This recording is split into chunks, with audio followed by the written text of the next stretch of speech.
Hello, how are you guys.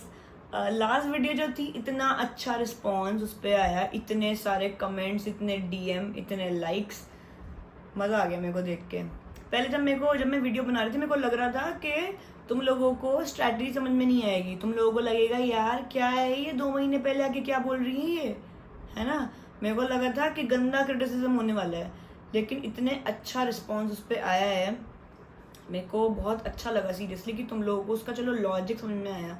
बहुत लोग क्या करेंगे, उसको फॉलो करेंगे, बहुत लोग उसको फॉलो नहीं करेंगे, लेकिन तुम लोग को समझ तो आया कि ऐसा भी कुछ एग्जिस्ट करता है। ठीक है, तो अगर अभी भी नहीं देखी है वीडियो, किसका वेट कर रहे हो, फिर जाके देखो, लास्ट वीडियो है गैम्बल स्ट्रैटेजी वाली। तो एग्जाम में 2 महीने बचे हैं पूरे आज से, ठीक है। और truly speaking 70% people are still confusion में घूम रहे हैं। पता नहीं किसी से कंफ्यूजन है उनको। कोई बोल रहा है मैम ऐसे कर ले, बॉस ऐसे कर ले। अरे यार तुम खुद से ही इवैल्यूएट क्यों नहीं कर पा रहे हो, इतना बड़ा क्या कंफ्यूजन है। एमबीबीएस पास किए तुम लोग डॉक्टर्स हो, तुम खुद ही अपनी मिस्टेक्स आइडेंटिफाई नहीं कर पा रहे।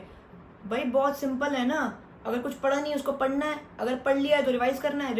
कैसे करना है, उसके लिए नोट्स बनाने हैं, या नोट्स नहीं बने हैं तो कोई अगर अदर वे फॉलो करना है तो वो है। यार तो इतने कंफ्यूजन में घूमोगे, सबसे पूछते रहोगे, 2 महीने तुम्हारे ऐसे ही निकल जाएंगे, तो पता भी नहीं चलेगा। ठीक है, पहली बात तो एकदम क्लियर हो जाओ, इस वीडियो से तुम्हें बहुत क्लैरिटी आएगी, तो प्लीज एंड तक देखना। तो पहली बात तो ये, जिन लोगों के 150 करेक्ट हो रहे हैं उस वीडियो को यहीं पे रोक दो। तुम लोग के लिए वीडियो नहीं है, बंद कर दो, जाके पढ़ लो, जो कुछ करना है कर लो, लेकिन तुम्हारे लिए वीडियो नहीं है। You guys are already on the right path, और keep going with it, and good luck to you. और सब लोग यहीं पे रुक जाओ, ठीक है। तो अब जो मेरे पास डीएम आए थे, जो कमेंट्स आए हैं लास्ट वीडियो पे, उसके अकॉर्डिंग मेरे को ये पता चल गया है कि जो एस्पायरेंट्स हैं उसको आप 3-4 कैटेगरी में डिवाइड कर सकते हो। ठीक है, पहले ऐसे लोग हैं जिन्होंने सिलेबस कंप्लीट नहीं किया है। अभी भी ऐसे मैसेजेस मेरे पास आ रहे थे कि मैम हमने सिलेबस कंप्लीट नहीं किया है, अब इसको हम कैसे करें। ठीक है, कि हम इसको ये वाले सब्जेक्ट स्किप कर दें क्या। तुम बताते हो क्या करना है। अब तुमने अगर सिलेबस कंप्लीट नहीं किया है ना, अगर तुम्हें सिर्फ प्राइवेट की सीट चाहिए, तुम्हें सिर्फ क्वालिफाई करना है, तो देखो बहुत सिंपल तरीका है। ठीक है, इसका कोई भी शॉर्टकट तो होता नहीं है, लेकिन बस ये है कि फॉर दैट इस टाइम में तुम कितना अच्छा कर सकते हो। तुम क्या करो, मैं मैरो का बता रही हूँ कि मैंने मैरो से पढ़ा है, अगर तुम कहीं और से वीडियोस वगैरह देखते हो तो वहाँ से भी कर सकते हो। ठीक है, रैपिड रिविजन वीडियो उठाओ जहाँ से भी तुमको करनी है। जो सब्जेक्ट छूट गए हैं पहले उनमें से शॉर्ट सब्जेक्ट उठा लो, 7-8 अपने शॉर्ट सब्जेक्ट्स होते हैं, शॉर्ट सब्जेक्ट उठा के वो वीडियोस से कंप्लीट कर लो, रैपिड रिविजन वीडियोस से। लॉन्ग वीडियोस नहीं देखनी, तुम्हारा पूरा टाइम चला जाएगा। ठीक है, वो सब्जेक्ट तुमने शॉर्ट वीडियो में खत्म कर लेना है, सिर्फ 2 दिन लगा के। एक सब्जेक्ट में मैक्स 2 दिन लगाने हैं बस। शॉर्ट सब्जेक्ट इससे ज्यादा टाइम नहीं लेना चाहिए। ठीक, दूसरी चीज क्या करनी है, प्रीवियस ईयर क्वेश्चंस, पूरे नीट पीजी के जितने भी प्रीवियस ईयर क्वेश्चंस हैं सबके सब रट दो। दिन रात बैठ के प्रीवियस ईयर क्वेश्चन, उसके एक्सप्लेनेशन को रटो। वो पूरा टॉपिक तुम्हें रटना है, ये नहीं कि तुमने उसका ऑप्शन तुम्हें उसका रट गया तो ठीक है। पूरी एक्सप्लेनेशन जो नीचे दी होती है पूरी तुम्हें रटी होनी चाहिए। इतना बुरा रट्टाफिकेशन कर लो कि अगर कोई सपने में पूछे तो गलत मत कर देना। ठीक है, देखो इससे ज्यादा अभी कुछ करना मुश्किल है क्योंकि टाइम बहुत ही कम है। ठीक है, कर भी लोगे तो उसको रिवाइज नहीं कर पाओगे, एटलीस्ट उतना कर लो कि रिवाइज कर पाओ। ठीक है, और ये मैं तुम्हें इसलिए बता दिया क्योंकि तुम प्राइवेट का एम कर रहे हो, मुझे समझ नहीं आता तुम लोग गवर्नमेंट के बारे में सोचते क्यों नहीं हो। It is very bad. अब दूसरा ग्रुप आता है जिन लोगों का सिलेबस कंप्लीट नहीं हुआ है लेकिन वो लोग गवर्नमेंट सीट के लिए एम कर रहे हैं। ठीक है, तो अगर तुम्हारा सिलेबस कंप्लीट नहीं हुआ है तो तुम एक बात समझ लो, तुम्हें सिलेबस कंप्लीट करना ही है, वरना you are out of the race. ठीक है, बिना अगर तुम सिलेबस कंप्लीट ही नहीं करोगे तो एग्जाम में बैठने का कोई फायदा नहीं है। छोटे सब्जेक्ट से स्टार्ट करते हैं। सबसे पहले उठाओ छोटे सब्जेक्ट, अगर तुम्हारे छूटे हैं तो क्या करो, रैपिड रिवीजन वीडियो खोलो, फुल वीडियो नहीं चलानी है, रैपिड रिवीजन वीडियो से सारे छोटे सब्जेक्ट कवर कर लो। ठीक है, पर सब्जेक्ट मैक्स 2 डेज लगाना है, इससे ज्यादा नहीं लगाना है। रैपिड रिवीजन वीडियो से कवर हो गए सब्जेक्ट तुम्हारे खत्म हो गए। अब रिवाइज कैसे करना है उसको, अब क्या करो, जो उसके मिनी टेस्ट होते हैं, सब्जेक्ट वाइज मिनी टेस्ट होते हैं मैरो में, वो मिनी टेस्ट दो तुम। ठीक है, जो क्यू बैंक है सब्जेक्ट का, क्यू बैंक नहीं करना है, उसमें बहुत सारी चीजें अनइम्पॉर्टेंट है, इस टाइम पे वो करने का टाइम नहीं है। तुम्हारा सिर्फ टाइम वेस्ट होगा और कुछ नहीं होगा। ठीक है, जो मिनट सब्जेक्ट वाइज टेस्ट है उसको करो, और एम करो कि हर टेस्ट में तुम्हारे मोर देन 75% आए ही आए। फाइन। तो अब इसके साथ तुम्हें क्या करना है, बहुत इंपॉर्टेंट काम है, वो है नोट्स बनाना। जो तुमने तुम्हारे शॉर्ट सब्जेक्ट्स हैं, जैसे तुम्हारा हो गया फॉरेंसिक, हो गया एनाटमी, नहीं forensic, ENT, ophthal, psychiatric, derma, ortho, anaesthesia, ये 7 सब्जेक्ट्स हैं। इन 7 सब्जेक्ट्स के तुम्हें बनाने हैं शॉर्ट नोट्स। कैसे बनाओगे, वो जो मेरी सेकेंड मंथ वाली वीडियो है उसमें मैंने बताया हुआ है थोड़ा बहुत। तो करना क्या है कि तुम्हें पर सब्जेक्ट मैक्स 5 पेज के नोट्स बनाने हैं, ठीक है। अगर सपोज करो फॉरेंसिक लिख रहे हो तो 5 से ज़्यादा पेजेस में फॉरेंसिक नहीं आनी चाहिए, ठीक है। अब वो बनाने कैसे हैं, जो तुम्हारी नॉन रूल्ड पेजेस होते हैं जिस पे लाइंस नहीं होती, उस पेजेस पे नोट्स बनाना, क्योंकि उस पे ज़्यादा मैटर लिख पाओगे एक पेज पे, ठीक है। अब क्या है, 7 तुम्हारे सब्जेक्ट्स हैं, मैक्स तुम्हारे 40 पेजेस में ख़त्म हो जाने चाहिए। जो तुम्हारे इंपॉर्टेंट टॉपिक्स हैं वो लिखना, जो तुम भूलते हो वो लिखना, और ऐसे मत लिखना, साइड बाय साइड चार्ट्स की फॉर्म में लिखना, टेबल्स की फॉर्म में लिखना, फटाफट तुम्हें याद आता रहेगा। Differentiating feature side by side लिखना, जैसे एक डिजीज, दूसरी डिजीज, तीसरी डिजीज, सारे differentiating feature side by side लिखना, ठीक है। ऐसे तुम्हें जल्दी रिकॉल होगा एग्जाम में। अब क्या करना है, तुम्हें जो बनाना है मैक्स 40 पेजेस के नोट्स बनाने हैं। नोट्स तुम्हारे ऐसे होने चाहिए कि जो तुम लास्ट रिवीजन करोगे एग्जाम से पहले, तुम्हारे सारे 7 सब्जेक्ट 2 दिन से ज़्यादा नहीं लेने चाहिए, ठीक है। 40 पेज तुम्हारे 2 दिन में आराम से रिवाइज कर सकते हो तुम, अगर तुमने अच्छे नोट्स बना लिए तो, ठीक है। 19 सब्जेक्ट में से तुम्हारे अगर 7 सब्जेक्ट निपट गए तो तुम समझ लो बहुत ज़्यादा मैटर तुमने कवर कर लिया है, ठीक है। लेकिन टाइम कंज्यूमिंग है, 2 हफ्ते मान के चलो लगेंगे, लेकिन वर्थ इट है, ये तुम्हें बहुत बेनिफिट इसका मिलेगा, ट्रस्ट मी ऑन दिस।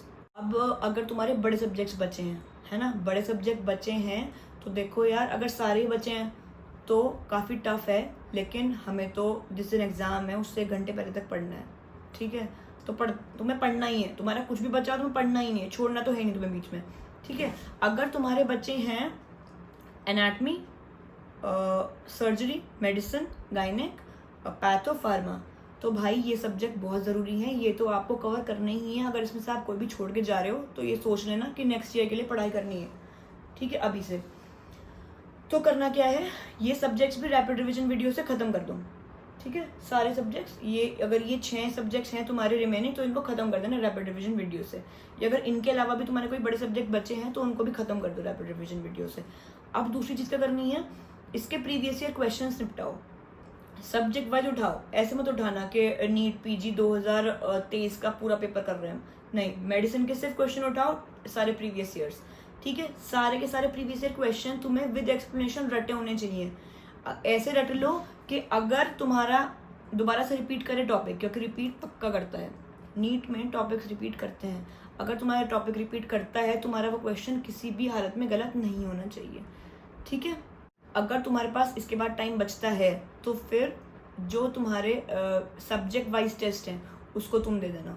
तुम्हारे उसमें एम करना more than 75 to more than 80% आने ही चाहिए, फाइन। अब आता है ग्रुप 3। जो मेजॉरिटी लोग हैं ग्रुप 3 में ही फॉल करते हैं, 50% लोग आप मान लो ग्रुप 3 के हैं। मैं पक्का लिख के दे सकती हूँ, तुम्हारे जो नंबर ऑफ करेक्ट हैं वो 110, 100, 110, 120 से 122 पे अटके होंगे, ठीक है। यार मैंने तुम्हें पहले बताया है कि तुम लोग क्या कर रहे हो, नोट्स पढ़े जा रहे हो, क्वेश्चन करते नहीं हो। वहाँ पूछे जाते हैं क्वेश्चन, तुम पढ़े जा रहे हो थ्योरी। नहीं होगा यार, हो ही नहीं सकता एग्जाम क्लियर ऐसे। तुम 2 साल ले लो, 4 साल ले लो, 6 साल ले लो, थ्योरी पढ़ते रहो, पेपर होगा नहीं सिलेक्शन तुम्हारा। जब तक तुम क्वेश्चन नहीं करोगे सिलेक्शन होगा ही नहीं। इस टाइम तुम किताबें एकदम बंद कर दो। तुम्हारे मार्क्स अगर नहीं बढ़ रहे, तुमने 2 बार सिलेबस रिवाइज कर लिया, किताबें बंद कर दो। अब किताबों से कुछ नहीं होने वाला। अब आओ क्वेश्चंस पे। तुम्हारी दिक्कत है क्वेश्चन, तुम पढ़ जा रहे हो थ्योरी। तुम ये समझ लो इतना डिफरेंस है क्वेश्चन थ्योरी में और क्वेश्चन करने में। सपोज करो तुम्हें बच्चे को सिखा रहे हो स्पेलिंग लिखना, वो तुम कंपेयर करो थ्योरी से, और उसको एग्जाम में देते हैं ऐसे लिखने के लिए, वो है तुम्हारे MCQ। वहां जाके तुम बोलते हो कि यार हमें डर लग रहा है, अभी तो हमें डर लग रहा है क्वेश्चन से, लेकिन हम पेपर के लिए तैयारी कर रहे हैं। पेपर के लिए मत करो फिर तुम तैयारी, अगर तुम क्वेश्चन नहीं कर रहे हो तो, ठीक है। ये कोई तुम्हारा प्रॉफ एग्जाम नहीं है कि तुम्हें जाके वहाँ थ्योरी लिखना है, डायग्राम बनाना है, कुछ नहीं होने वाला इस, ठीक है। तो अगर तुम्हें सच में अपने मार्क्स बढ़ाने हैं तो जो मेरी लास्ट वीडियो है गैम्बल स्ट्रैटेजी वाली, उसको प्लीज़ देखो, वो बहुत ज़्यादा बेनिफिशियल है। कुछ लोग उसको सच में फॉलो कर रहे हैं और कुछ लोग नहीं कर रहे। जो नहीं कर रहे वो फिर कुछ नहीं करेंगे, वो अभी भी कुछ नहीं कर रहे होंगे। ठीक है, उसमें उस वीडियो को डाले हुए 25 दिन हो चुके हैं। अगर किसी के मार्क्स उससे बढ़े हैं तो प्लीज़ मुझे कमेंट्स में बताना कि अगर तुम्हारे इम्प्रूवमेंट कुछ हुआ है तो। और ये बात मैं आपको लिख के दे सकती हूँ, अगर आपने वो स्ट्रैटेजी फॉलो की मार्क्स आपके डेफिनेटली बढ़ेंगे। लेकिन आपको एक चीज़ का ध्यान रखना है कि जो आपके लास्ट जीटी में 2 सब्जेक्ट आए हैं वीक, वो आपके इस बार जीटी में स्ट्रॉन्ग आने चाहिए, ठीक। और जीटी आपको एटलीस्ट हफ्ते में 4 जीटी देने ही देने हैं, चाहे कोई भी सर्कमस्टेंसेज हो, कुछ भी हो जाए, 4 जीटी देने ही देने हैं। एक्सप्लेनेशन मैरो के जो एक्सप्लेनेशन मैरो में दी है वही पढ़नी है, बुक्स नहीं खोलनी है, ठीक है। और अगर डिटेल में देखना है तो जाके वीडियो देखो, ठीक है। और भाई एक तो अलग ही ग्रुप घूम रहा है इंटरनेट पे, वो है बीटीआर वालों का ग्रुप। बीटीआर वाले सबको मैसेज कर करके पूछ रहे हैं कि हम बीटीआर के नोट से पढ़ लें क्या। यार पहले तो तुमने बीटीआर ज्वाइन किया, कुछ सोच समझ के किया होगा ना ज्वाइन। अब तुम्हें उस पर डाउट हो रहा है, क्यों तुम अपनी स्ट्रैटेजी डाउट कर रहे हो। मैम इतना अच्छा पढ़ाती हैं बीटीआर में, तुम्हारे पास अगर उसके नोट्स हैं, तुमने ज्वाइन किया है बीटीआर, तो भाई गो फॉर इट। बीटीआर के नोट्स है तो बीटीआर के नोट्स पढ़ लो, उनको रखना लास्ट मिनट रिविजन के लिए। लेकिन एक बात मैं फिर बोल रही हूँ, जीटी दो यार, जीटी दो यार। बात सारी ये है, हम लोग किसके लिए पढ़ रहे हैं, जो हमारा एग्जाम से पहले जो 10 दिन है उसके लिए पढ़ रहे हो ना, ठीक है। उसमें अगर तुमने कोई चीज़ नहीं पढ़ी, तुम ये समझ लेना पेपर में तुम्हें वो याद नहीं आने वाली, ठीक है। जो तुम्हारे लास्ट 10 डेज हैं उसके लिए हम लोग पढ़ रहे हैं। तो अगर किसी के पास ऐसे नोट्स हैं, ठीक है, जो 100, 150, 200 पन्ने की अगर किसी के पास रजिस्टर है जिसमें पूरा सिलेबस लिखा हुआ है, शॉर्ट में तुम्हारे खुद के हैंड रिटन नोट्स हैं, भाई गो फॉर इट। उससे अच्छा दुनिया में कुछ भी नहीं है। लेकिन ऐसे लोग बहुत ही कम है, 20-30% ही लोग ऐसे हैं जिनके पास ऐसी 20th बुक होगी, रिविजन बुक होगी।